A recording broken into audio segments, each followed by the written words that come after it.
أشهد أن لا إله إلا الله.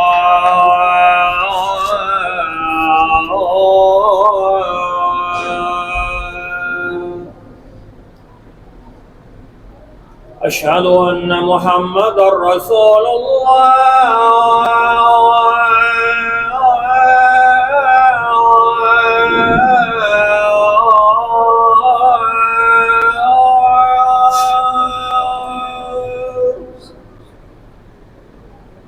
أشهد أن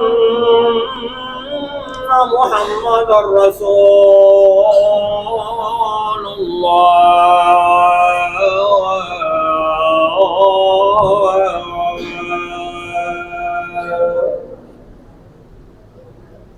حي على الصلاة.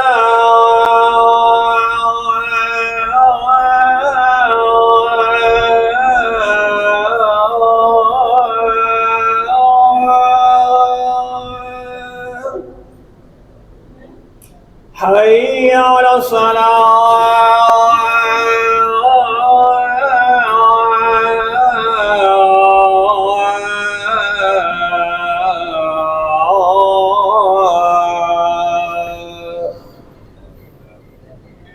حي على الفلاح.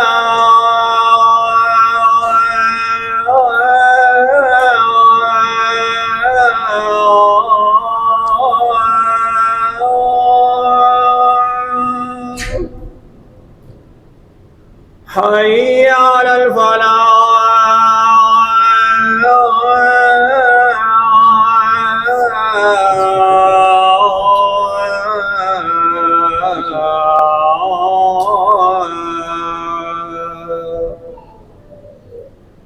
الله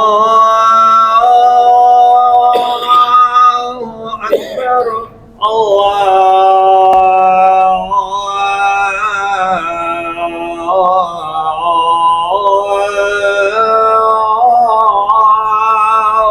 أكبر. لا إله إلا الله.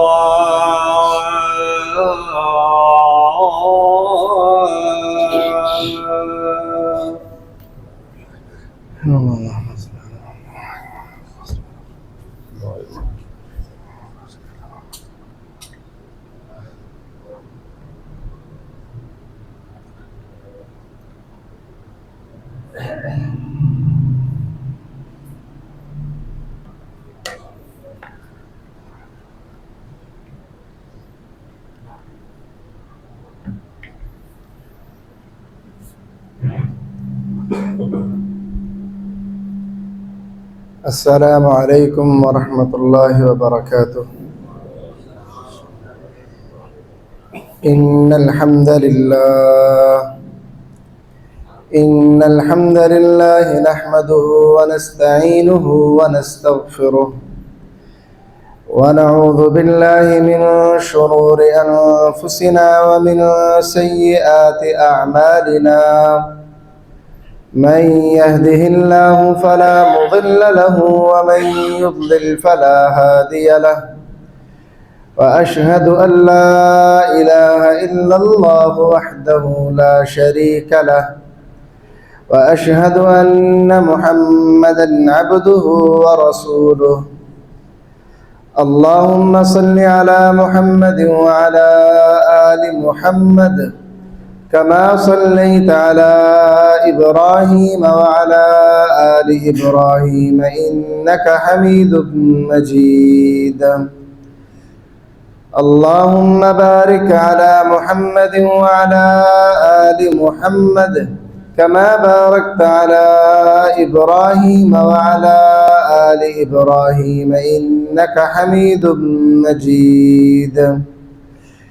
أعوذ بالله السميع العليم من الشيطان الرجيم من همزه ونفخه ونفثه. بسم الله الرحمن الرحيم.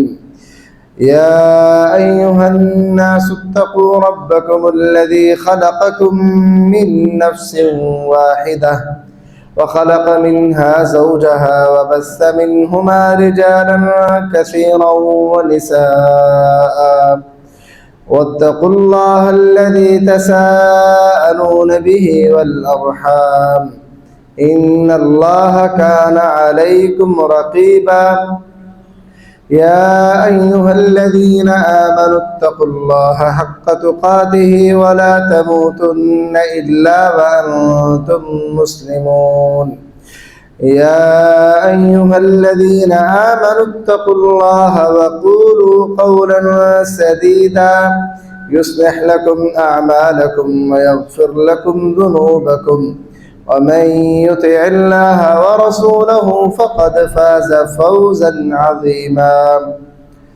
أما بعد فإن خير الحديث كتاب الله وخير الهدي هدي محمد صلى الله عليه وسلم وشر الأمور محدثاتها وكل محدثة بدعة وكل بدعة ضلالة وكل ضلالة في النار قال الله تعالى في القرآن المجيد والله جعل لكم من بيوتكم سكنا اور اللہ اس نے تمہارے لیے تمہارے گھروں کو رہنے کی جگہ بنایا۔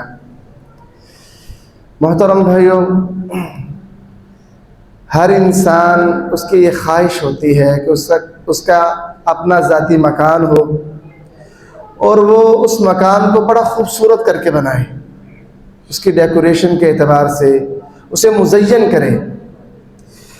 آج کا خطبہ جو میں اس حوالے سے ہے کہ آج کے دور میں ہم بہت سے ایسے گھر دیکھتے ہیں جو دکھنے میں بڑے خوبصورت ہیں، لیکن ان گھروں کے اندر ہمیں سکون، خیر، برکت نظر نہیں آتی۔ جو خوبصورتی ان کی عمارت میں ہے نا، وہ ان کے گھر میں رہنے والے لوگوں میں وہ خوبصورتی نظر نہیں آتی، بلکہ بے سکونی، لڑائیاں، جھگڑے، یہ چیزیں نظر آتی ہیں۔ تو اسلامی نقطہ نظر سے ہم اپنے گھروں کو کیسے اسلامی ماحول کے اندر ڈیکوریٹ کر سکتے ہیں، انہیں خوبصورت بنا سکتے ہیں، اس حوالے سے چند گزارشات آپ احباب کے سامنے رکھنی ہے کہ ہمارے گھروں کا ماحول کیسا ہونا چاہیے کہ جس ماحول کے نتیجے میں اللہ کی رحمتیں نازل ہوں گی، خیر و برکت کا نزول ہوگا، سکینت نازل ہوگی اور فرشتے ہمارے گھروں میں آئیں گے۔ محترم بھائیو، اللہ تعالیٰ نے قرآن مجید میں فرمایا واللہ جعل لکم من بیوتکم سکنا، اور اللہ اس نے تمہارے لیے تمہارے گھروں کو رہنے کی جگہ بنایا۔ سکنا کا ایک معنی یہ بھی ہے کہ سکون کی جگہ بنایا، اللہ نے تمہارے گھروں کو سکون کی جگہ بنایا۔ اب حقیقت میں گھر وہ ہوتا ہے جس کے اندر سکون بھی بندے کو میسر ہو، اور وہ گھر کے جس میں بندہ رہ تو رہا ہو لیکن سکون نہ ہو، وہ کسی قید خانے سے کم نہیں ہوتا، وہ بھی قید خانہ نہیں ہوتا ہے بندے کے لیے کہ ایسا گھر کہ جس پر بندے نے کروڑوں لگا دیا ہو لیکن بندے کو سکون ہی میسر نہ ہو، وہ گھر نہیں ہوتا، وہ قید خانہ ہوتا ہے۔ اسلامی نقطہ نظر سے ایک گھر کو پرسکون بنانے کے لیے جن چیزوں کے حوالے سے ہمیں تعلیم دی گئی ہے وہ آپ احباب کے سامنے رکھوں گا۔ سب سے پہلی چیز، کوئی بھی گھر جب آپ اسے مزین کرنا چاہیں نا، سب سے پہلے آپ اس گھر میں جو کچرا ہے نا اسے باہر نکالتے ہو۔ گھر میں گندگی اور کچرا پڑا ہو، اس گھر کے اندر جتنی مرضی خوبصورت چیزیں لا کے رکھ دیں، وہ گھر خوبصورت نہیں دکھنے والا، وہ گندگی اور کچرا اس کی خوبصورتی کو گہنا دے گا۔ اس لیے آپ کا جو گھر ہے اس میں جو اسلامی ماحول پیدا نہیں ہو رہا، اسلامی ماحول کی خوبصورتی پیدا نہیں ہو رہی، اس کی بنیادی وجہ یہ ہے کہ آپ کے گھر میں گندگی ہے، کچرا ہے۔ سب سے پہلے اس کچرے کو گھر سے رخصت کریں تاکہ آپ کے گھر کو اسلامی ماحول کے مطابق مزین کیا جا سکے۔ اور وہ گندگی اور کچرا کیا ہے؟ وہ ہے رسول کریم صلی اللہ علیہ وسلم کے فرامین سے جو بات ہمیں معلوم ہوتی ہے۔ پہلا کچرا ہے تصاویر کا۔ یہ جو ہمارے گھروں میں لگی ہوتی ہے نا تصاویر، یہ اس قدر بڑی گندگی ہے کہ یہ تصاویر آپ کے گھر میں رحمت کے فرشتوں کو داخل ہی نہیں ہونے دیتی۔ شاید آپ کو بڑی خوبصورت لگتی ہوں یہ تصاویر، بڑی اچھی لگتی ہوں، لیکن نہ میرے رب کو یہ پسند ہے، نہ میرے رب کے فرشتوں کو یہ پسند ہے۔ وہ فرشتے جو رحمت کو لے کر آتے ہیں وہ فرشتے اس گھر میں قدم رکھتے ہی نہیں ہیں جس گھر میں تصاویر ہوتی ہیں. اب ذرا یہاں پر غور کرو کہ آپ نے بہت پیارا گھر بنایا ہے, اس گھر میں رب کی رحمت نازل نہیں ہو رہی, کیا وہ گھر پرسکون ہو سکتا ہے؟ جس میں رب کی رحمت ہی نازل نہ ہو رہی, وہ گھر کبھی پرسکون نہیں ہو سکتا. سکون والا, امن والا وہ گھر نہیں ہو سکتا. نبی کریم صلی اللہ علیہ وسلم کی پیاری زوجہ ہماری والدہ ام المؤمنین عائشہ رضی اللہ تعالی عنہ بیان فرماتی ہیں کہ میں نے نبی کریم صلی اللہ علیہ وسلم کے لیے ایک گدا خریدا, اس میں کچھ تصاویر تھی. تو فلما رآها رسول اللہ صلی اللہ علیہ وسلم قام علی الباب فلم يدخلوا, نبی کریم صلی اللہ علیہ وسلم نے جب وہ گدا دیکھا نا تو آپ گھر کے دروازے پر ہی کھڑے ہو گئے, آپ اندر آئے ہی نہیں گھر میں. فعرفت الکراہیہ فی وجہہ, میں نے آپ کے چہرے پر ناپسندیدگی کو دیکھ لیا کہ آپ نے اس گدے کو پسند نہیں کیا. تو میں نے کہا اتوب الی اللہ و الی رسولہ, میں اللہ سے توبہ کرتی ہوں اور اس کے رسول سے معافی مانگتی ہوں. ماذا اذنبت, مجھ سے کیا غلطی ہو گئی ہے؟ رسول اللہ صلی اللہ علیہ وسلم نے فرمایا اے عائشہ یہ گدا کیسا ہے؟ فرمایا اللہ کے رسول اشتریتها لها لک, میں نے آپ کے لیے اس کو خریدا ہے لتقعد علیہا وتوسدها, تاکہ آپ اس گدے پر بیٹھیں اور اس پر ٹیک لگائیں. میں نے آپ کے لیے اس گدے کو خریدا ہے. نبی کریم صلی اللہ علیہ وسلم نے فرمایا کہ اے عائشہ ان اصحاب هذه الصور یوم القیامت یعذبون, ان تصویروں والوں کو قیامت والے دن عذاب دیا جائے گا اور اللہ ان سے کہے گا احیوا ما خلقتم, تم زندہ کرو جس کو تم نے پیدا کیا ہے. یہ جو تم نے تصاویر کو تخلیق کیا ہے نا, ان تصاویروں میں اب روح بھی پھونکو, ان کو زندگی دو. اور وہ زندگی دے نہیں پائیں گے اور صدا ہوگی انہیں. اور پھر ساتھ ہی نبی کریم صلی اللہ علیہ وسلم نے فرمایا ان البیت الذی فیہ الصور, ایسا گھر جس میں تصویریں ہوں, لا تدخلہ الملائکہ, اس میں فرشتے داخل نہیں ہوتے. حضرت علی المرتضی رضی اللہ تعالی عنہ, ان سے بھی ایک واقعہ منقول ہے. کہتے ہیں صنعت طعاما, میں نے نا گھر میں کھانا بنایا, فدعوت النبی صلی اللہ علیہ وسلم, نبی کریم صلی اللہ علیہ وسلم کو دعوت دی میں نے کہ آئیے آپ کی دعوت ہے, گھر میں کھانا بنایا ہے, آپ کھانا کھائیے. کہتے ہیں ثم جاء, نبی کریم صلی اللہ علیہ وسلم تشریف لائے, فدخل, گھر میں داخل ہوئے, فرآ سترا فیہ تصاویر, آپ نے ایک پردہ لٹکا ہوا دیکھا جس میں تصویریں تھیں. فخرج, نبی کریم نکل گئے گھر سے صلی اللہ علیہ وسلم. تو حضرت علی کہتے ہیں میں نے پوچھا اللہ کے رسول وجہ کیا ہے, اب واپس کیوں چلے گئے؟ فرمایا ان الملائکۃ لا تدخل بیتا فیہ تصاویر, فرشتے ایسے گھر میں داخل نہیں ہوتے جس میں تصویریں ہوتی ہیں.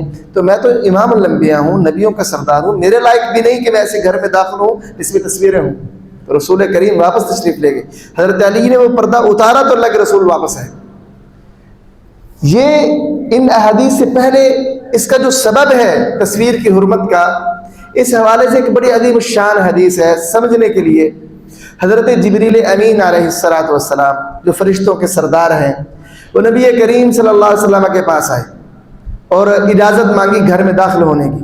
استاذن جبریل علیہ السلام علی النبی صلی اللہ علیہ وسلم, جبریل امین نے نبی کریم سے اجازت مانگی کہ آپ سے ملاقات کرنی ہے, گھر میں آ جاؤں.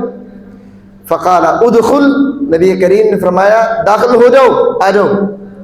حضرت جبریل نہ آئے تو ساتھ عذر بیان کیا اللہ کے رسول سے. حضرت جبریل نے یا رسول اللہ کیف ادخل فی بیتک وفیہ تصاویر, اللہ کے رسول میں کیسے آپ کے گھر میں داخل ہوں کہ جبکہ آپ کے گھر میں تصویریں ہیں. فیہ ستر فیہ تصاویر, آپ کے گھر میں ایک پردہ ہے جس میں تصویریں ہیں, میں اس گھر میں کیسے داخل ہوں؟ یا تو آپ ان تصویروں کا سر کاٹ دیں یا اس پردے کو اتار کے زمین پہ بچھا دیں. فإنا معشر الملائکہ لا ندخل بیتا فیہ تصاویر, ہم فرشتوں کی جماعت ایسے گھروں میں داخل نہیں ہوتی جس میں تصویریں ہوں. اب محترم بھائیو, اسلامی ماحول پیدا کیسے ہو کہ جب آپ کے گھروں میں رحمت کے فرشتے ہی نہیں اتر رہے, اللہ کی مدد ہی آپ کو حاصل نہیں ہے, تو آپ جتنے کروڑوں لگا دیں مکان پہ اور ساری زندگی کی جائیداد مکان پہ لگا دیں, وہ خوبصورت تو بن جائے گا دنیاوی لحاظ سے, لیکن اس میں وہ پرامن خوبصورتی اسلامی ماحول والی وہ پیدا نہیں ہو سکتی. امن ہو, سکون ہو, لڑائیاں نہ ہو, دل صاف ہو, دل پاک ہو, ایک دوسرے کے لیے قربانی کا جذبہ دل میں ہو, یہ چیزیں پیدا نہیں ہو سکتی. کیونکہ ابھی آپ کے گھر میں ایسی گندگی ہے جس نے فرشتوں کو اس گھر میں داخل ہونے سے روک رکھا ہے۔ اچھا یاد رکھو، یہاں پر تصویر وہ کسی ولی کی کیوں نہیں؟ وہ تصویر آپ کے قائد کی کیوں نہیں؟ وہ تصویر آپ کے والد کی کیوں نہیں؟ تصویر ہے آپ کے گھر میں لٹکی ہوئی ہے، فرشتے اس گھر میں نہیں آئیں گے۔ دیکھو ہمارے گھر تو ہم تو بڑے گناہ گار ہیں نا، رسول کریم سے پاکیزہ کسی کا گھر ہو سکتا ہے صلی اللہ علیہ وسلم؟ رسول کریم سے پاکیزہ کسی کا گھر؟ رسول کریم صلی اللہ علیہ وسلم کے گھر میں تصویریں ہیں، جبریل امین داخل نہیں ہو رہے۔ اللہ کے رسول سے زیادہ پاکیزہ گھر کوئی نہیں کسی کا کائنات میں، اس گھر میں تصویر ہے، جبریل امین داخل نہیں ہو رہے، اور ساتھ بتا دیا کہ ہم فرشتوں کی جماعت میں سے کوئی فرشتہ بھی گھر میں نہیں داخل ہوتا جس میں تصویریں ہوتی ہیں۔ اس لیے محترم بھائیو، سب سے پہلے اگر آپ چاہتے ہیں کہ آپ کے گھر میں رحمتوں کا نزول ہو، برکتوں کا نزول ہو، سب سے پہلے اپنے گھر سے ان تصویروں کو دور کر دیں۔ دوسری چیز، آج کل ہمارے معاشرے میں نا ایک نیا شوق چڑھا ہے جوانوں کو، کتے پالنے کا۔ وہ انگریز یہ کام کرتے ہیں تو یہ مسلمانوں میں بھی آ گیا ہے، پھر ان کے نام رکھے جاتے ہیں، ان کی بڑی خدمت کی جاتی ہے، بچوں سے زیادہ ان کی خدمت کی جاتی ہے۔ یہ جو جانور ہے نا، یہ جس گھر میں ہو اور دو مقصد اس کی سوا ہو، اس گھر میں فرشتے داخل نہیں ہوتے، اس گھر میں فرشتے داخل نہیں ہوتے۔ نبی کریم صلی اللہ علیہ وسلم نے حضرت جبریل سے ملاقات کا وقت طے کیا۔ اب ملاقات کا وقت ہو گیا، اما جی عائشہ کے حجرے میں رسول کریم تشریف فرما ہے، جبریل امین نہیں آ رہے، رسول اللہ صلی اللہ علیہ وسلم انتظار میں اور حیرت زدہ، اور آپ کے ہاتھ میں ایک عصا تھا، لاٹھی تھی، آپ نے اسے زمین پر پھینکا اور کہا ما یخلف اللہ ولا رسول وعدہ، اللہ اور اس کے قاصد کبھی وعدے کی خلاف ورزی نہیں کرتے، کبھی ایسا نہیں ہوا کہ جبریل نے مجھ سے وعدہ کیا ہو اور وقت پر نہ پہنچا ہو۔ یہ تو آج عجیب معاملہ ہو گیا ہے کہ جبریل مجھ سے وعدہ کر کے گیا ہے اور وقت ہو گیا ہے جبریل ملاقات کے لیے نہیں ہے علیہ السلام۔ تو اتنے میں نا نبی کریم صلی اللہ علیہ وسلم کی نظر چارپائی کے نیچے پڑی، تو وہاں پر ایک کتے کا بچہ تھا۔ رسول اللہ نے پوچھا اے عائشہ یہ کب آیا یہاں پہ؟ اما جی عائشہ کہنے لگی واللہ مجھے علم نہیں ہے یہ کب آیا، میں نے اسے دیکھا ہی نہیں۔ کہا اسے فوراً گھر سے باہر نکال۔ اسے گھر سے باہر نکالا ہی تھا کہ جبریل امین تشریف لے آئے۔ رسول کریم نے پوچھا صلی اللہ علیہ وسلم اے جبریل تو نے مجھے ملاقات کا وقت دیا تھا، ملاقات طے تھی، میں آپ کے انتظار میں تھا اور آپ تشریف نہیں لائے۔ تو جبریل امین کہنے لگے ما منعني الكلب الذي في بيتك، یہ جو کتا آپ کے گھر میں تھا نا اس نے مجھے روک رکھا تھا، میں آ گیا تھا لیکن اس کتے کی وجہ سے گھر میں داخل نہیں ہو پا رہا تھا، کیونکہ ہم فرشتوں کی جماعت ایسے گھر میں داخل نہیں ہوتی جس میں تصویر اور کتا ہو۔ تو دوسری چیز ہے، اگر گھر میں اللہ کی رحمتیں چاہتے ہو تو دوسری چیز یہ ہے کہ گھر سے تصویر کے ساتھ اگر آپ نے کتا رکھا ہے وہ بھی نکال دو۔ چاہے اس کا نقصان یہ نہیں کہ فرشتے نہیں آتے، بلکہ اس کا نقصان اس سے بھی بڑا ہے کہ انسان نے جو عمل کیے ہوتے ہیں نا یہ عمل تیزی کے ساتھ ختم ہو جاتے ہیں بندے کا کتا رکھنے سے۔ نبی کریم صلی اللہ علیہ وسلم نے فرمایا من اقتنى کلبا، جس نے کسی کتے کو پالا گھر میں رکھا، وہ کتا شکار کے لیے نہ ہو اور جانوروں کی رکھوالی کے واسطے نہ ہو، یہ دو مقصد نہ ہو، ان دو مقصدوں سے رکھنا جائز ہے، شکار کے لیے یا مویشیوں کی وہ پہرے داری کے لیے، ان دو مقاصد کے لیے کتا رکھنا جائز ہے۔ ان دو مقاصد کے علاوہ کسی مقصد کے لیے آپ نے رکھا ہے، فرمایا کہ روزانہ آپ کے اعمال میں سے 2 قرات عمل اللہ کم کر دیتا ہے۔ 2 قرات عمل، اچھا 2 قرات کتنا ہے؟ 2 قرات، ایک قرات احد پہاڑ کی مانند ہے۔ جنہوں نے احد پہاڑ دیکھا ہے انہیں علم ہوگا کہ وہ ٹھیک ٹھاک پہاڑ ہے، اس پہاڑ کی مانند ایک قرات ہے۔ اللہ 2 قرات اجر اس بندے کا روزانہ کم کر دیتے ہیں ان اعمال کا جو اس نے کیے، ان اعمال کا جو اس نے کی ہے، جو اجر اس نے کمایا ہے اللہ ان کو کم کر دیتا ہے اس کتے کی وجہ سے جس کو اس نے گھر میں رکھا ہے اور پال رہا ہے۔ تو اسلامی ماحول اگر چاہتے ہیں نا گھروں میں ہو تو سب سے پہلے ان چیزوں کو باہر نکالیں۔ تیسری چیز، آج کل عموماً یہ برانڈڈ کپڑے آتے ہیں، باہر سے آتے ہیں، ان پر بہت کچھ چھپا ہوتا ہے جس کا ہم بالکل خیال نہیں کرتے، بعض اوقات صلیب کا نشان بھی ہوتا ہے۔ یہ اگر گھر میں ایسا کوئی لباس ہے، ایسی کوئی چیز ہے جس پر صلیب کا نشان ہے، اسے فوراً توڑ دیجیے، کیونکہ نبی کریم صلی اللہ علیہ وسلم کا یہی طرز عمل تھا کہ ان النبی صلی اللہ علیہ وسلم لم یکن یترکہ فی بیتہ شیئا فیہ تصلیب الا نقضہ، کہ نبی کریم صلی اللہ علیہ وسلم گھر میں کوئی ایسی چیز بھی نہیں چھوڑتے تھے کہ جس پر صلیب کا نشان ہو مگر آپ اسے توڑ دیا کرتے تھے۔ تو سب سے پہلے تو اپنے گھروں سے یہ 3 چیزیں باہر نکالیں۔ اب اپنے گھر کا اسلامی ماحول بنانا ہے تو کیا کرنا چاہیے ہمیں؟ سب سے پہلی چیز کہ اپنے گھروں کو مسجدیں بناؤ، اپنے گھروں کو مسجدیں بناؤ، اپنے گھروں میں نمازیں پڑھا کرو۔ فرض نماز نہیں، فرض نماز مرد کی مسجد میں ہوتی ہے اس والی میں، اور نفل نماز مرد کی عورت کی گھر میں زیادہ افضل ہے۔ مرد کی نفل نماز مسجد سے زیادہ گھر میں افضل ہے۔ نبی کریم صلی اللہ علیہ وسلم نے فرمایا لا تجعلوا بیوتکم، کہ تم اپنے گھروں کو قبرستان نہ بناؤ اور اپنے گھروں میں تم نمازیں پڑھا کرو۔ اپنے گھروں کو قبرستان نہ بناؤ، اپنے گھروں میں نمازیں پڑھا کرو۔ اجعلوا من صلاتکم فی بیوتکم ولا تتخذوها قبورا، اپنے گھروں میں نمازیں پڑھا کرو اور انہیں قبرستان نہ بناؤ۔ کیا مطلب؟ کہ وہ گھر کہ جس کے اندر نماز نہیں پڑھی جاتی اس میں اور قبرستان میں کوئی فرق نہیں ہے۔ اس میں، اس گھر میں جس میں نفلی نماز ادا نہیں کی جاتی اور قبرستان میں، دونوں میں کوئی فرق نہیں، وہ گھر بھی قبرستان کی مانند ہے جس گھر میں نفل نماز نہیں پڑھی جاتی۔ اور نبی کریم صلی اللہ علیہ وسلم نے حکم دیا اس بات کا، فرمایا اذا قضى احدكم صلاته في المسجد، جب تم میں سے کوئی ایک بندہ فرض نماز مسجد میں ادا کر لینا، فليجعل لبيته من صلاته نصيبا، تو وہ نفلی نماز کا ایک حصہ اپنے گھر کے لیے مختص کرے۔ فإن اللہ جاعل فی بیتہ من صلاتہ خیرا، کیونکہ اللہ گھر میں نفلی نماز پڑھنے سے گھر میں خیر و بھلائی نازل کرتا ہے۔ یعنی بندہ گھر میں نفلی نماز پڑھے تو گھر میں برکتوں کا نزول ہوتا ہے، خیر اترتی ہے، بھلائی اترتی ہے۔ لیکن اگر بندہ گھر میں نفلی نماز کا اہتمام نہ کرے تو اس فائدے سے بندہ محروم رہتا ہے۔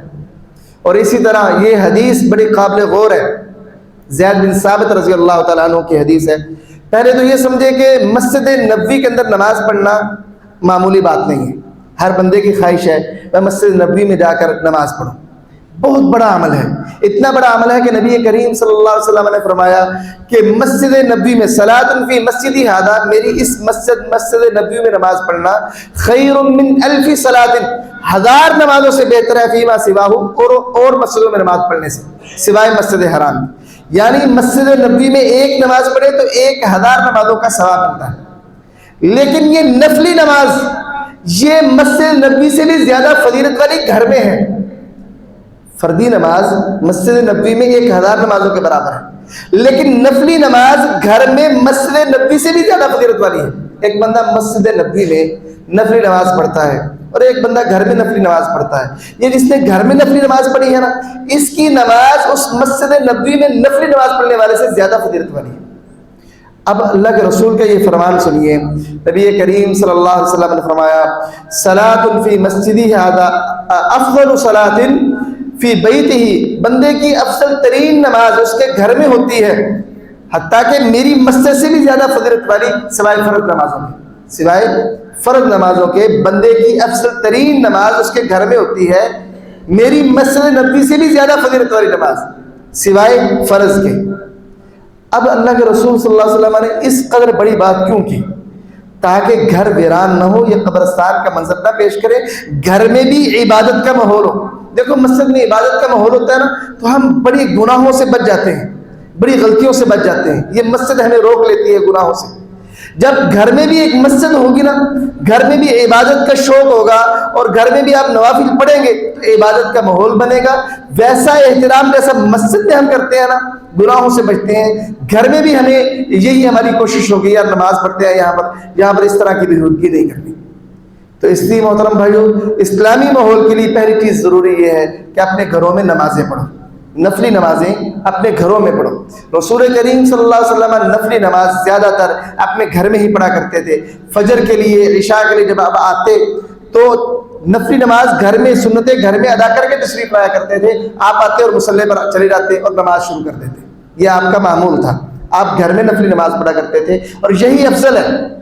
گھر میں پڑھنے سے آپ کے بچوں کو بھی رغبت ہوگی، آپ کی بیوی اور گھر کی عورتیں بھی وقت پر نماز شروع کریں گی۔ دیکھو نا ظہر کا وقت ہے، آپ اذان ہوئی ہے، آپ وضو کرتے ہیں، گھر میں سنت ادا شروع کر دیتے ہیں کرنا۔ اب وہ گھر کی بیویاں جو غافل ہیں، ان کے ذہن میں نہیں ہے کہ نماز پڑھنی ہے ابھی، وہ کہ پڑھ لیتی ہیں، آپ کو دیکھیں گی تو نماز پڑھنی شروع کر دیں گی، یار نماز کا وقت ہو گیا، ہم بھی پڑھ لیتی ہیں نماز۔ تو گھر میں نماز کا ایک حصہ مقرر کرو کہ ہم نے ایک حصہ گھر میں ادا کرنا ہے۔ حضرت ابو ہریرہ رضی اللہ تعالیٰ عنہ ان کا یہ معمول تھا۔ حضرت ابو عثمان رحمہ اللہ تابعی ہیں، بیان کرتے ہیں کہ حضرت ابو ہریرہ کے پاس میں 7 دن مہمان رہا، 7 دن تک۔ تو میں نے دیکھا کہ 7 دن ہی ان کا یہی معمول تھا کہ وہ، ان کی بیوی اور ان کا خادم، یہ تینوں نے رات میں باری مقرر کی ہوئی تھی۔ رات کے 3 حصے بنائے تھے، ایک حصے میں جناب ابو ہریرہ عبادت کرتے، نوافل پڑھتے، دوسرے حصے میں ان کی بیوی نوافل پڑھتی، تیسرے حصے میں ان کا خادم نوافل پڑھتا، یوں پوری رات ان کے گھر میں عبادت ہوا کرتی تھی۔ یعنی انہوں نے معمول بنایا تھا، صرف ایک صحابی نہیں، اور صحابہ کے بارے میں بھی یہی بات ہمیں ملتی ہے کہ انہوں نے بھی معمول بنایا ہوا تھا کہ رات کے اس حصے میں یہ عبادت کرے گا، اس حصے میں یہ عبادت کرے گا، اس حصے میں یہ عبادت کرے گا۔ تو ہمیں بھی گھر میں یہ معمول بنانا چاہیے اور گھر کو مسجد بنانا چاہیے۔ دیکھو نا، مسجد ایسی جگہ ہے جہاں پر آ کر بندے کے دل کو اطمینان ہوتا ہے، سکون ہوتا ہے، ایسا ماحول ہوتا ہے کہ جیسے اللہ کی رحمتیں نازل، بندے کو محسوس ہوتا ہے کہ رحمتیں نازل ہو رہی۔ تو یہ ماحول گھر میں بھی پیدا کریں۔ دوسری چیز جو بڑی ضروری ہے وہ یہ ہے کہ گھر کے اندر اگر آپ اسلامی ماحول چاہتے ہیں تو ایک دوسرے کو حق اور خیر خواہی کی باتیں کیا کریں۔ ایک بندہ خیر سے دور ہے نا، اور نیکی کے عمل سے دور ہے، اسے سمجھایا کریں کہ بھائی نیکی کا عمل، یہ وقت نماز کا ہے، آپ گھر بیٹھے ہو، آؤ ہم نماز پڑھنے چلتے ہیں۔ بھائی یہ وقت اس چیز کا ہے اور آپ غافل ہو اور باتوں میں لگے ہوئے ہو، آپ اس بات کو چھوڑ دو اور آؤ نیکی کریں۔ یہ جو ہے نا ایک دوسرے کو وصیت کرنا نیکی کی، نیکی کا کہنا، یہ ہماری امت کا جو ایک وصف ہے نا باقی امتوں سے جدا، وہ یہی وصف ہے۔ اللہ تعالیٰ نے قرآن مجید میں فرمایا کنتم خیر امہ اخرجت للناس تأمرون بالمعروف، تم بہترین امت ہو، تمہیں نکالا گیا ہے لوگوں کے لیے، تم نیکی کا حکم دیتے ہو۔ یہ ہماری خصوصیت ہے۔ اب جو بندہ لوگوں کو واعظ کرتا ہو، باہر لوگوں کو نیکی کا کہتا ہو اور گھر میں نیکی کا کسی کہے ہی نہ، تو بتاؤ قیامت والے دن یہ بندہ مجرم ہوگا کہ نہیں؟ کہ پورے ملک کو تو تبلیغ کرتا رہا لیکن تیرے گھر کی یہ حالت ہے کہ تیری بیوی نماز نہیں پڑھتی، تیرے بیٹے نماز سے غافل ہیں، تو بندہ وہاں پکڑا جائے گا۔ تو اس لیے محترم بھائیو، گھر سے یہ عمل شروع کریں۔ اگر آپ چاہتے ہیں نا گھر کا ماحول اسلامی بنے تو اپنے گھر میں نیکی کی دعوت شروع کریں گھر سے۔ اب دیکھو ہمارے ملک میں ایک عجیب رواج ہے، لوگ تبلیغی دوروں پر چلے جاتے ہیں لیکن گھر میں تبلیغ نہیں کرتے۔ وہ چیلا کاٹنے کے لیے کبھی 3 دن، کبھی 21 دن، کبھی 7 دن، کبھی 10 دن وہ چلے جاتے ہیں، جی ہم تبلیغ کر کے آئیں گے، بیرون ملک بھی جاتے ہیں، لیکن گھر میں تبلیغ کس نے کرنی ہے اس پر توجہ نہیں دی جاتی۔ نبی کریم صلی اللہ علیہ وسلم نے ایسے بندے کے لیے اور ایسی عورت کے لیے اللہ کی رحمت کی دعا کی ہے۔ فرمایا رحم اللہ امرأۃ، اللہ ایسی عورت پر رحمت فرمائے، رحمت کا نزول ہو ایسی عورت پر جو قامت من اللیل، رات کو وہ کھڑی ہوتی ہے، فصلت اور نماز پڑھتی ہے، وایقظت زوجہا، اپنے خامد کو بیدار کرتی ہے، خود تہجد پڑھتی ہے اور خامد کو بھی بیدار کرتی ہے۔ فإن ابا، اگر خامد کہے میں نہیں اٹھتا، نزحت فی وجہہ، تو وہ اس کے چہرے پر چھینٹے مارتی ہے، الماء، پانی کے ساتھ، پانی کے ساتھ چھینٹے مار کر وہ عورت اپنے خاوند کو اٹھاتی ہے۔ اللہ کے بندے، اس وقت اللہ تعالیٰ آسمان دنیا پر آیا ہے، آوازیں لگا رہا ہے، کوئی ہے مجھ سے مانگے میں اسے عطا کروں، کوئی ہے سوالی کہ میں اس کے سوال کو پورا کروں، کوئی ہے بخشش کا طالبگار میں اس کو عطا کروں بخشش اور اسے معاف کر دوں۔ اللہ آوازیں لگا رہا ہے، اللہ کے بندے تو سویا ہوا ہے، اٹھ اور آؤ تہجد پڑھے۔ اور اسی طرح فرمایا رحم اللہ رجلا، اللہ ایسے بندے پر بھی رحم کرے اور رحمتوں کا نزول ہو ایسے بندے پر جو قام من اللیل، رات کو بیدار ہوتا ہے، فصلى، اور نماز پڑھتا ہے، وایقظ زوجہا، اپنی بیوی کو بھی وہ بیدار کرتا ہے۔ فإن ابت، اگر اس کی بیوی انکار کر دے، نزل فی وجہہ الماء، تو وہ اس کے چہرے پر پانی کے چھٹے مارتا ہے کہ اٹھ اور تہجد پڑھ۔ یہ دیکھو یہ ہے ماحول کہ اگر کوئی ایک ساتھی گھر کا، کوئی ایک رکن نیکی میں پیچھے رہتا ہے نا، دوسرے گھر کے فرد کو تکلیف ہونی چاہیے، یار میرا بھائی، میرا بیٹا، میری بیوی، میری والدہ، میرا والد یہ نیکی سے دور ہے، قیامت والے دن جنت میں ہم اکٹھے نہیں ہو سکیں گے اگر نیکی نہیں کرے گا، یہ نمازیں نہیں پڑھے گا۔ ہم دیکھو نا دنیا کے اندر بندے کو والدین کے ساتھ کیسی محبت ہوتی ہے، بندے کی چاہت یہ ہوتی ہے کہ میں اپنے والدین کو ساتھ رکھوں، ان کی خدمت کروں، میرا بھائیوں کے ساتھ بڑا پیار ہو۔ کیا ہم لوگ نہیں چاہتے کہ جنت میں بھی یہ گھر ایسے اکٹھے ہوں؟ اگر یہ چاہتے ہیں تو اس کے لیے محنت کریں نا. آپ کو درد ہونا چاہیے کہ آپ نماز پڑھتے ہو اور آپ کا بھائی بے نمازی ہے. آپ کو تکلیف ہونی چاہیے. رسول اللہ نے رحمت کی دعا کی ہے ایسی عورت کے لیے کہ اس کا خامند بیدار نہ ہو اسے بیدار کرے تہجد کے لیے, اور ایسے مرد کے لیے کہ جس کی بیوی بیدار نہ ہو تو اسے بیدار کر کے تہجد پڑھائے. تو یہ ہمارے گھروں کے اندر بھی یہ چیز ہونی چاہیے, ایک دوسرے کو ہم نیکی کی وصیت کریں. نماز سے پیچھے اب ہمارے پاس نا مدرسے میں کئی بچے پڑھتے ہیں, طلباء ہیں. اب ان سے پوچھے نا کہ نمازوں کی کیا صورتحال ہے. وہ بچے تو ماشاء اللہ نمازیں پڑھ رہے ہیں, کسی کا باپ نمازی نہیں ہے, کسی کا بھائی نمازی نہیں ہے, کسی کا والدہ نمازی نہیں ہے. یہ گھروں کی حالت ہے. ان حالات کے اندر بہت زیادہ اس بات کی ضرورت ہے کہ تبلیغ اس کا آغاز گھر سے کیا جائے. اگر ایک بندہ نمازی ہے نا, اسے دن بھی سکون نہیں ہونا چاہیے, رات کو بھی چین نہیں ہونا چاہیے, اسے پریشانی ہونی چاہیے کہ میں نے اپنے گھر والوں کو سیدھے راہ پہ لے کے آنا. دیکھو یار, ہم کس نبی کی امتی ہیں؟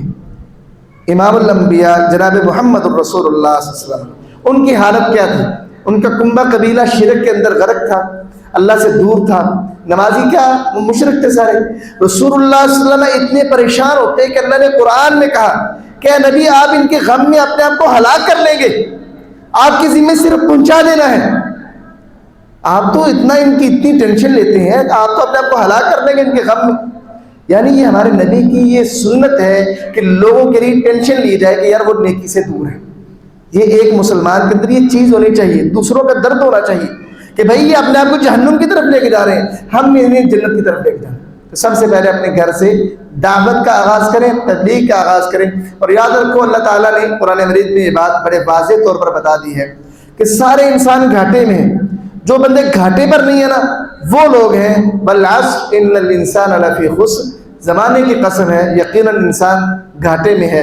الذین آمنوا وعملوا الصالحات, سوائے ان لوگوں کے جو ایمان لائے, نیک عمل کیے, وتواصوا بالحق, اور انہوں نے ایک دوسرے کو حق کی وصیت کی, تاکید کی, ایک دوسرے کو نیکی کی تاکید کی. فرمایا یہ بندے گھاٹے میں نہیں ہیں, باقی سارے انسان ہی گھاٹے میں. تو اس لیے محترم بھائیو, اپنے گھروں کے اندر یہ ماحول پیدا کرو کہ ایک دوسرے کو ہم نے حق کی وصیت کرنی ہے, نیکی کی وصیت کرنی ہے, انہیں نیکی پر لے کے آنا ہے. تیسری چیز ہے جو اس گھروں کو اسلامی ماحول ان میں پیدا کرنے کے لیے ضروری ہے, وہ ہے اللہ کا ذکر. نبی کریم صلی اللہ علیہ وسلم نے فرمایا مثل البیت الذی یذکر اللہ فیہ والبیت الذی لا یذکر اللہ فیہ مثل الحی والمیت, کہ اس گھر کی مثال جس میں اللہ کا ذکر نہیں کیا جاتا اور اس گھر کی مثال جس میں اللہ کا ذکر کیا جاتا ہے زندہ اور مردہ کی ہے. جس گھر میں اللہ کا ذکر نہیں نہ ہوتا وہ گھر ایسے ہے جیسے مردہ ہوتا ہے نا بندہ, ایسے ہے وہ گھر.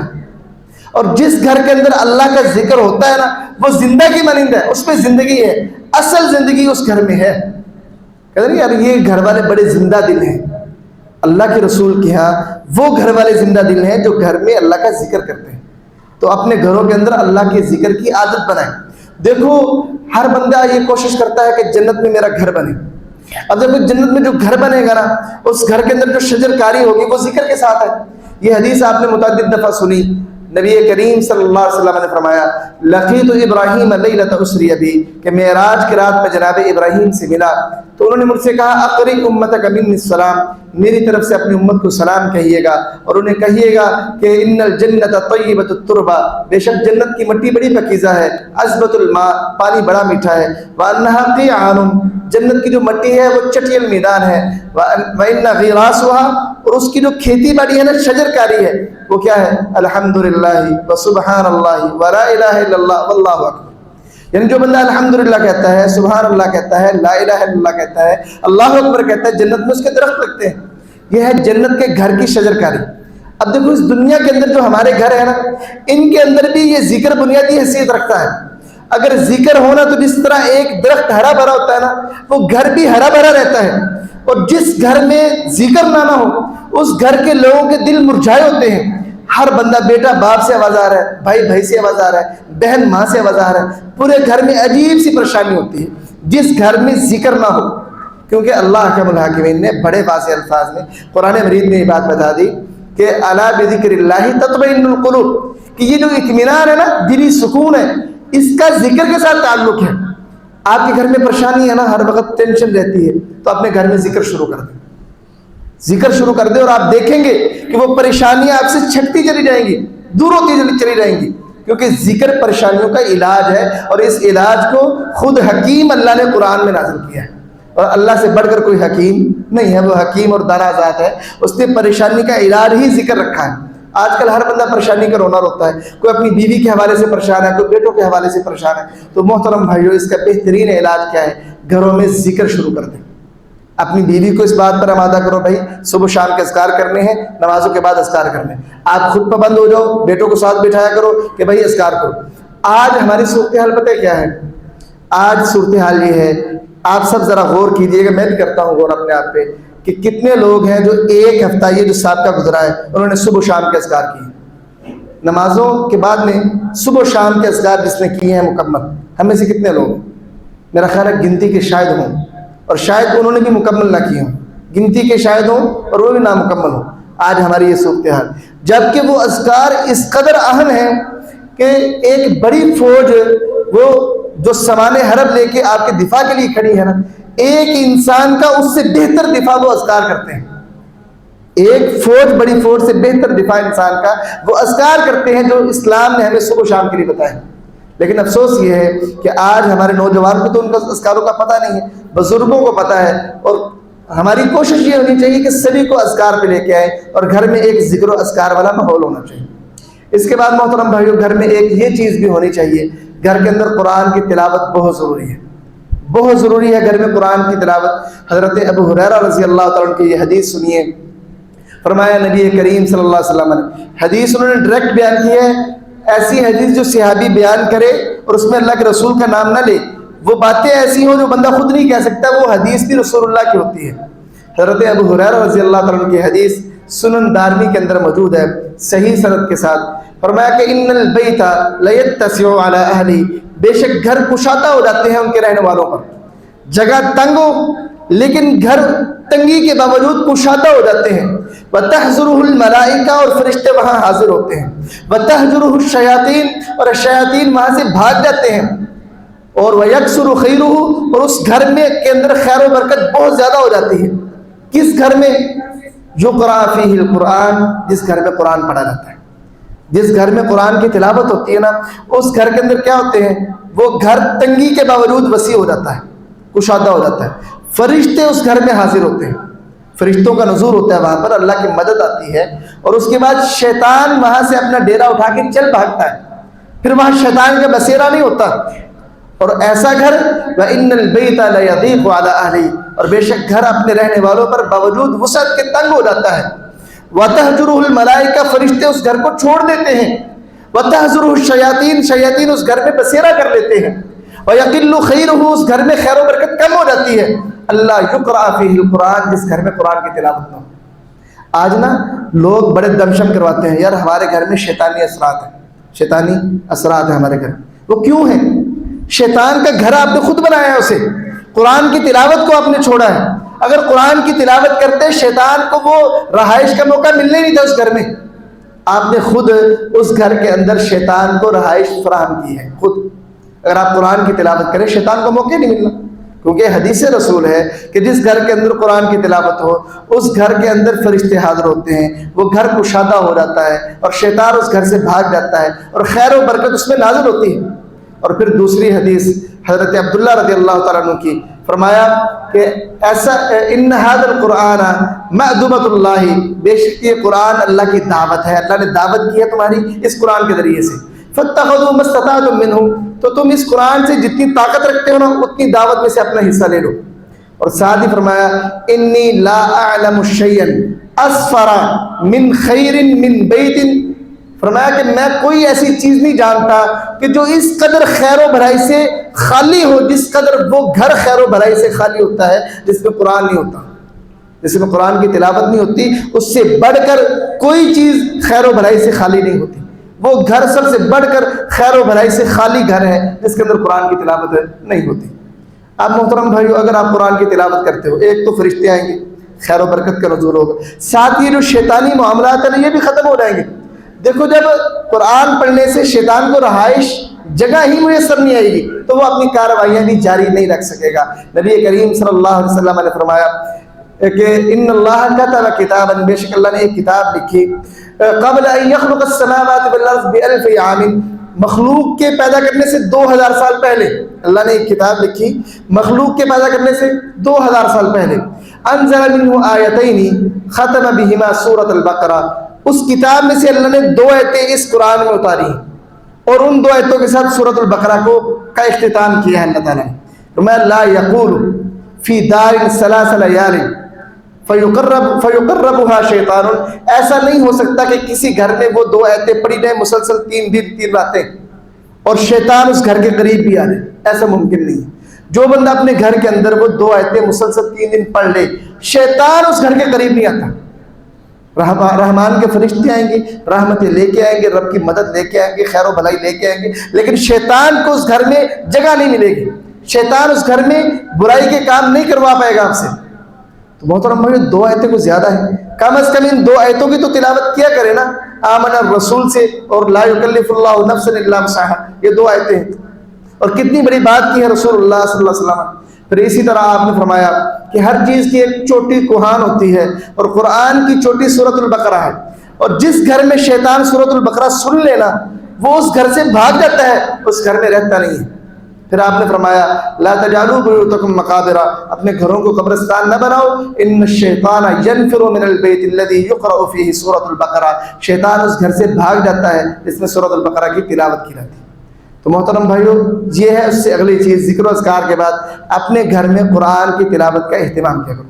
اب صحابہ کرام رضوان اللہ اجمعین قرآن کا کس قدر گھروں میں اہتمام کیا کرتے تھے۔ عبداللہ بن عمرو بن عاص رضی اللہ تعالیٰ عنہ کا واقعہ آپ نے کئی دفعہ سنا، وہ ایک دن رات میں قرآن مکمل کر لیا کرتے تھے، گھر میں تلاوت کرتے تھے۔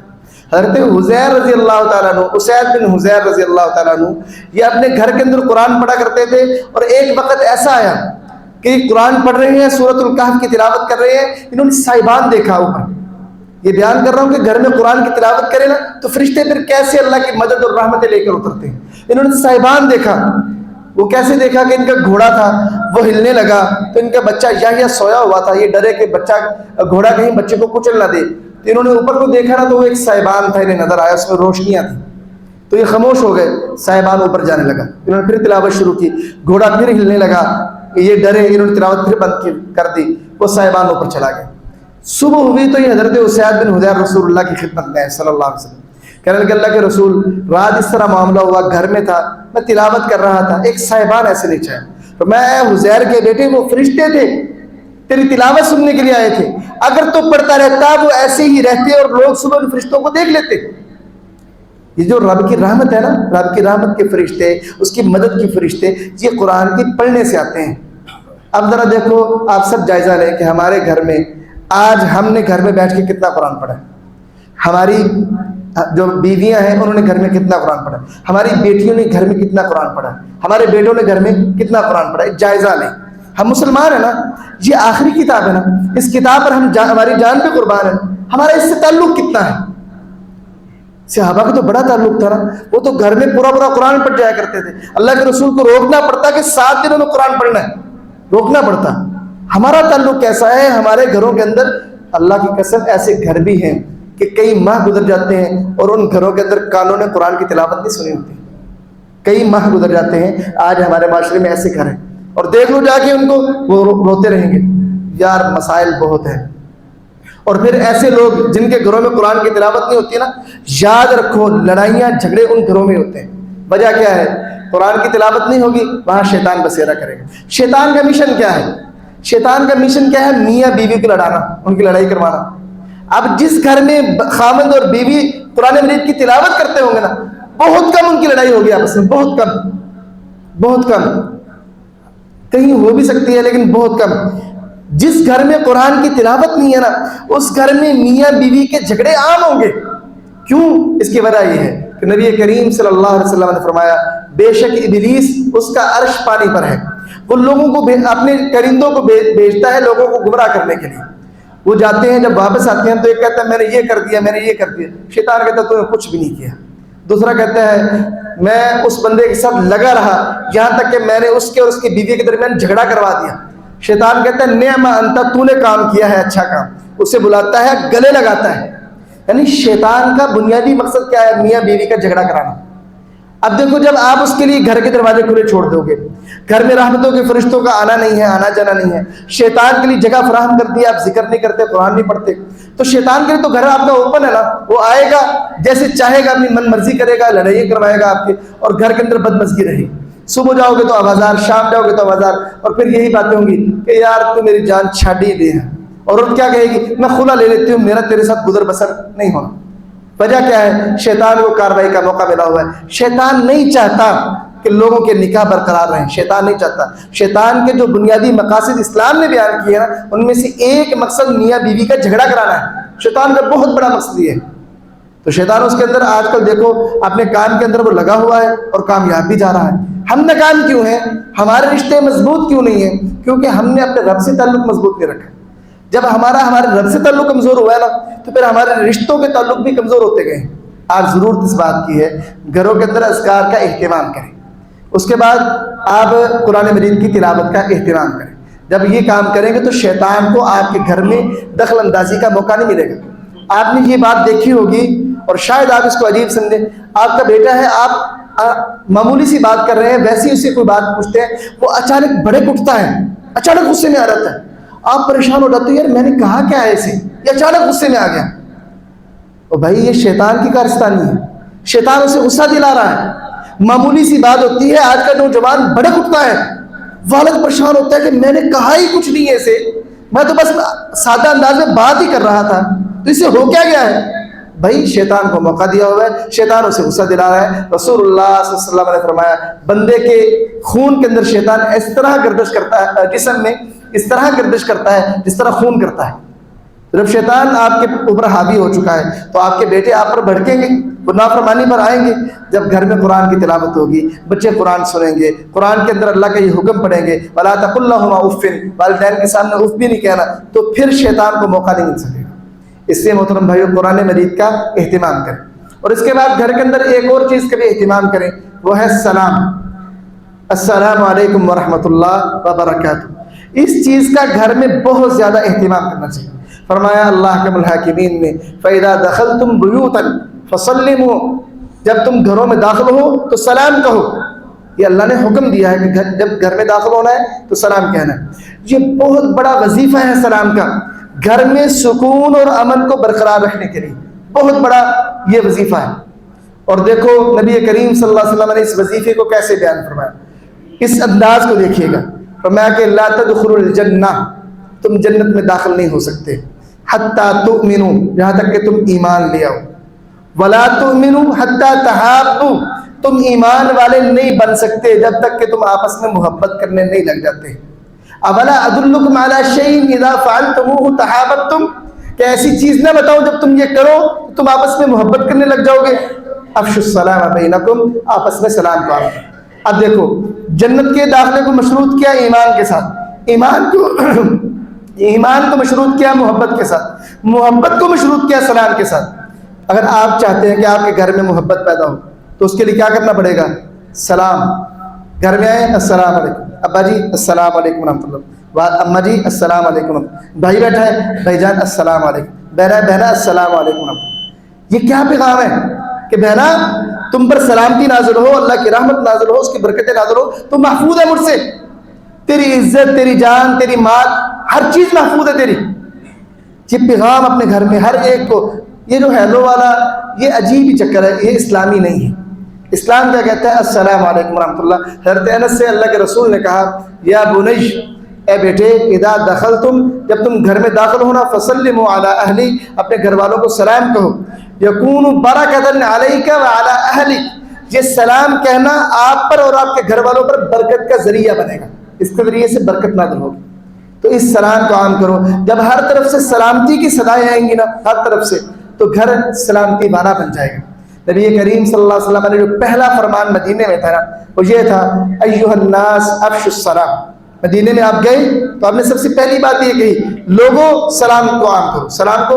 اور اس حدیث کے آخر میں فرمایا تدخلوا الجنۃ بسلام، سلام کو عام کرو اور تین کام اور، تم جنت میں سلامتی کے ساتھ داخل ہو جاؤ۔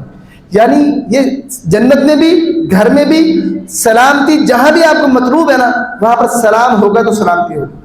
اگر سلام نہیں ہے نا تو وہاں سلامتی بھی نہیں ہے. سلامتی سلام کے ساتھ ہے. سلام کو عام کرو گے یہ گارنٹی ہوگی آپ کی طرف سے بھئی آپ محفوظ ہو میری طرف سے.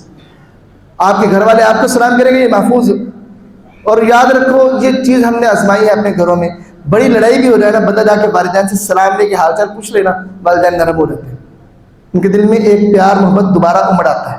یہ سلام بڑی بڑی دشمنیوں کو نا ختم کرنے کا ذریعہ ہے. یہ سلام جب لڑائی ہوتی ہے تو صلح کس بات پہ ہوتی ہے؟ یہ ہاتھ ملاؤ جی سلام لو. یہ ایک سلام اس بڑی لمبی چوڑی دشمنی پر پانی پھیر دیتا ہے, اس کی آگ کو بجھا کے رکھ دیتا ہے. یہ سلام اس میں بڑی طاقت ہے. اس لیے اپنے گھروں کے اندر سلام کو عام کرو. آپ دیکھتے ہیں نا بھائیوں کے درمیان اتفاق نہیں ہے, بیٹا باپ سے صحیح بولتا نہیں ہے, والدہ کے ساتھ بدتمیزی کرتا ہے. ان کی تربیت کرے کہ وہ سلام کہیں, ان میں بدلاؤ آئے گا, وہاں محبت پیدا ہوگی. محبت کی شرط سلام رسول اللہ نے قرار دی ہے صلی اللہ علیہ وسلم کہ محبت پیدا ہی تب ہوگی جب سلام ہوگا. تو اس لیے اپنے گھروں کے اندر پہلے تو تصاویر اور کتوں کو باہر نکال دیجیے. اس کے بعد اپنے گھروں کے اندر آپ نوافل کثرت سے پڑھیں, ذکر کریں. گھر میں جتنے افراد ہیں ایک دوسرے کو نیکی کی دعوت دیں, اللہ کا ذکر کریں, قرآن مجید کی تلاوت کریں. گھر میں داخل ہوتے وقت باہر نکلتے وقت ایک دوسرے سے ملتے وقت گھر میں سلام کا اہتمام کریں. آپ یہ کام کریں گے تو دیکھیں گے کہ آپ کے گھر سلامتی والے بن جائیں گے. ان میں ایک ایسا ماحول پیدا ہو جائے گا جس میں اللہ کی رحمت نازل ہوگی, خیر و بھلائی نازل ہوگی اور رب کی برکتیں نازل ہوں گی. اللہ تعالیٰ ہمیں ایسے گھروں کا ماحول بنانے کی توفیق عطا فرمائے. وعلیہ السلام.